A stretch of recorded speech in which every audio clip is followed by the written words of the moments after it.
यानंतर आदरणीय पवार साहेब एक प्रतिज्ञा बोलतील, आपण ते मागे बोलायची, त्याच्यानंतर साहेब संवाद साधतील.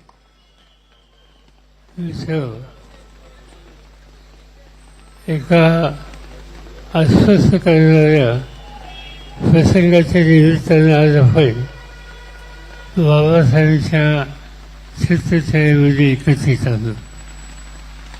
बदलापूरला 2 बालिकांचा जो अत्याचार झाला त्यांनी सर्व देशामध्ये महाराष्ट्राच्या नावलौकिकीला प्रचंड धक्का बसला.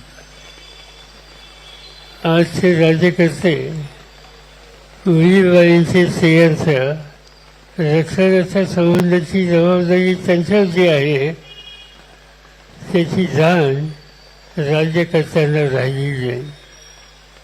आणि त्यामुळेच आपण बघितलं की बदलापूरचा प्रकार झाला, त्याचा निषेध होतोय. त्याच कारखान्यामध्ये आणखीन काही ठिकाणी अशा प्रकारचे दुर्दैवी घटना या महाराष्ट्रामध्ये घडल्या. एक दिवस असा जात नाही महाराष्ट्रामध्ये कुठं ना कुठतरी भगिनींच्यावर अत्याचार करण्याच्या संबंधीची बातमी ही दुर्दैवाने तुम्हाला मला वाचायला मिळते. हे राज्य शिवछत्रपतींचं राज्य आहे.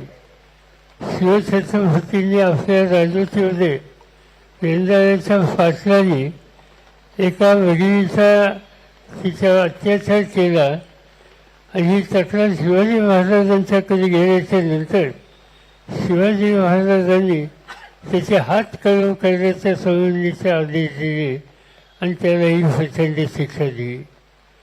आजच्या परिस्थितीमध्ये जे काही घडलं आहे याची गांभीर्याने नोंद सरकारने घेतली पाहिजे.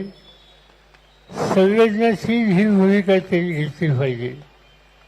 मला एका गोष्टीचं दुःख होतं आहे की राज्यकर्ते, राज्याचे प्रमुख आणि त्यांचे सहकारी एक दोन सांगतायत की बदलापूरच्या या प्रकरणामध्ये विरोधक राजकारण आणत आहेत. मुलीबाईंच्या अत्याचाराच्या विरुद्ध आवाज कोणी उठवला त्याला राजकारण म्हणायचं, हा जर निष्कर्ष राज्यकर्ते काढत असतील तर राज्यकर्ते किती असंवेदनशील आहेत, भगिनींच्याकडे बघायचा त्यांचा दृष्टिकोन किती चमत्कारिक आहे याची प्रचिती ही आपल्या सगळ्यांना येते. जे काही घडलं ते महाराष्ट्रात घडू नये अशी आपली अपेक्षा आहे. ज्यांनी घडवलं त्यांचा तीव्र निषेध हा तुम्ही केला पाहिजे. मी आपल्या सगळ्यांना एक विनंती करतो, एक आपण आज या ठिकाणी शपथ घेऊया. मी ती शपथ वाचतो, माझ्यानंतर एक एक वेळ आपण त्याचा पुनरुच्चार करावा. मी अशी शपथ घेतो की मी स्त्रियांवर होणारा हिंसाचार कधीही खपवून घेणार नाही. माझे घर, माझा मुलगा, माझे गाव, माझे ऑफिस, कोणत्याही ठिकाणी जर महिलांचा छेडछाड किंवा अत्याचार होत असेल तर त्यास मी विरोध करून त्याबद्दलचा आवाज उठवीन. मी मुलगा आणि मुलगी असा भेदभाव कधी करणार नाही.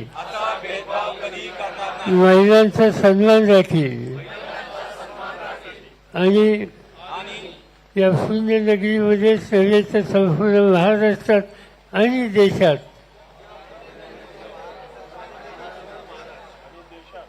महिलांसाठी अधिक सुरक्षित आणि भययुक्त स्थिती बनवण्यासाठी प्रयत्न करेल. जय हिंद. यानंतर आपण राष्ट्रगीत करणार आहोत, त्याच्यानंतर महाविकास